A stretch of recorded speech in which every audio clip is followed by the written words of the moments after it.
Seorang tukang cukur di Bogor mendapat intimidasi dari petugas kecamatan karena tidak mau mengibarkan bendera merah putih menjelang hari kemerdekaan 17 Agustus.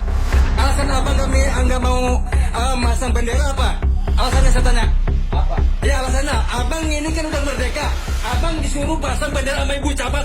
Itu ibu camat loh. Alasannya apa dulu? Alasannya apa? Kami dari kecamatan loh. Abang nggak menghargai ibu camat tadi. Beli dong, masa-masa.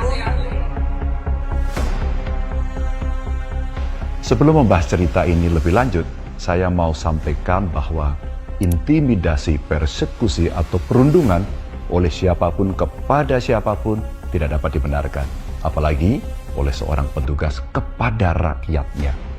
Abdi negara adalah pelayan masyarakat. Layani masyarakat dengan baik, santun, dan saling menghormati sesama manusia. Sepakat ya? Baik, kemudian mari kita bahas lebih dalam lagi.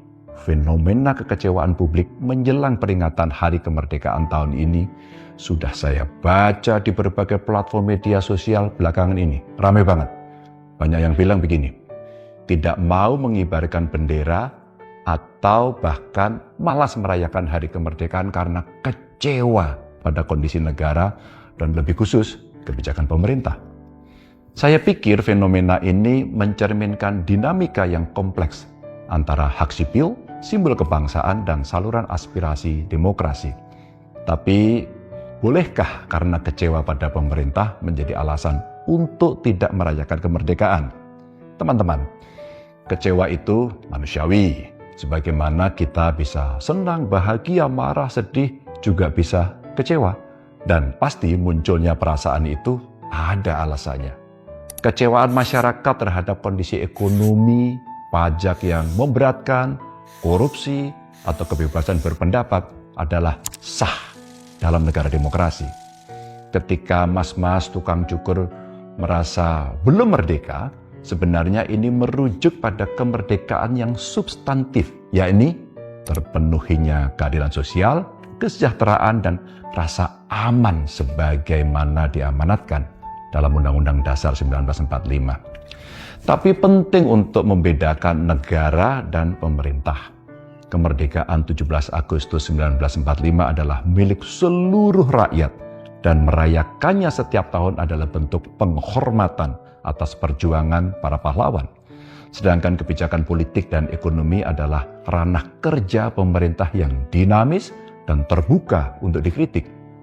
Undang-Undang Nomor 24 Tahun 2009, khususnya Pasal 7 Ayat 3 telah mencantumkan kewajiban mengibarkan bendera setiap tanggal 17 Agustus. Siapa yang wajib?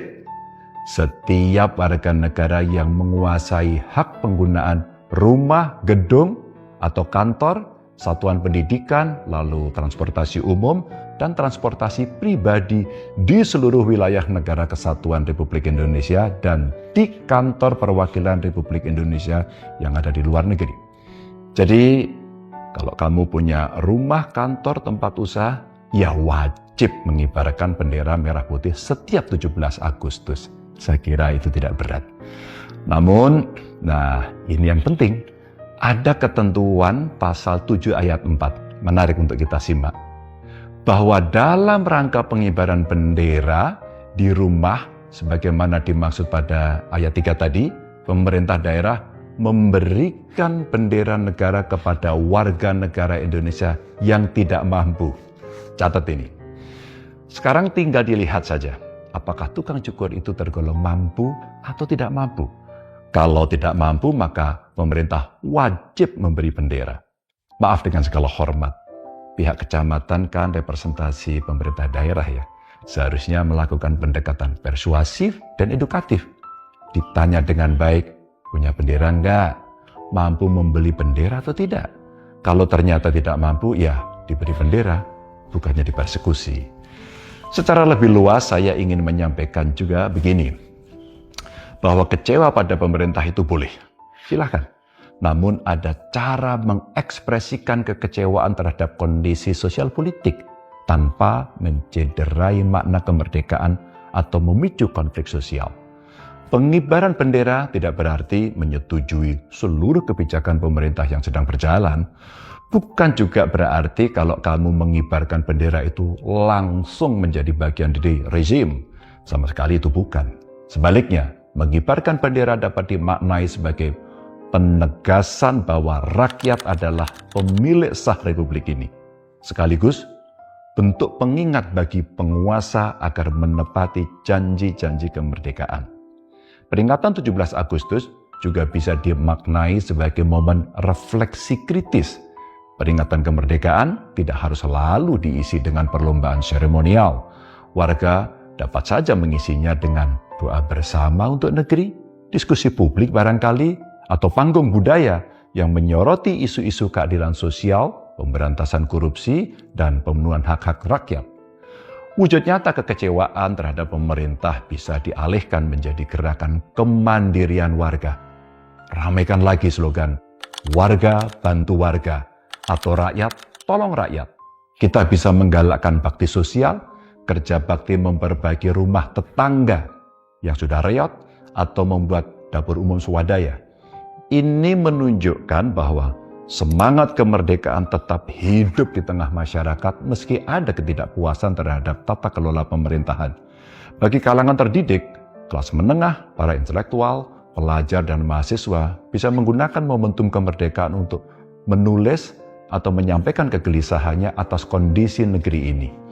Banyak platform dari media mainstream hingga media sosial yang bisa digunakan.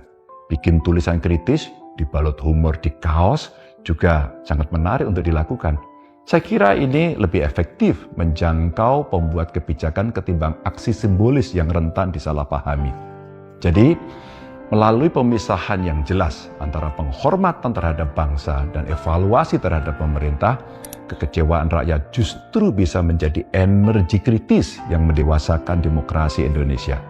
Selamat ulang tahun yang ke-81 kemerdekaan Republik Indonesia. Tanah air, ku tidak lupakan,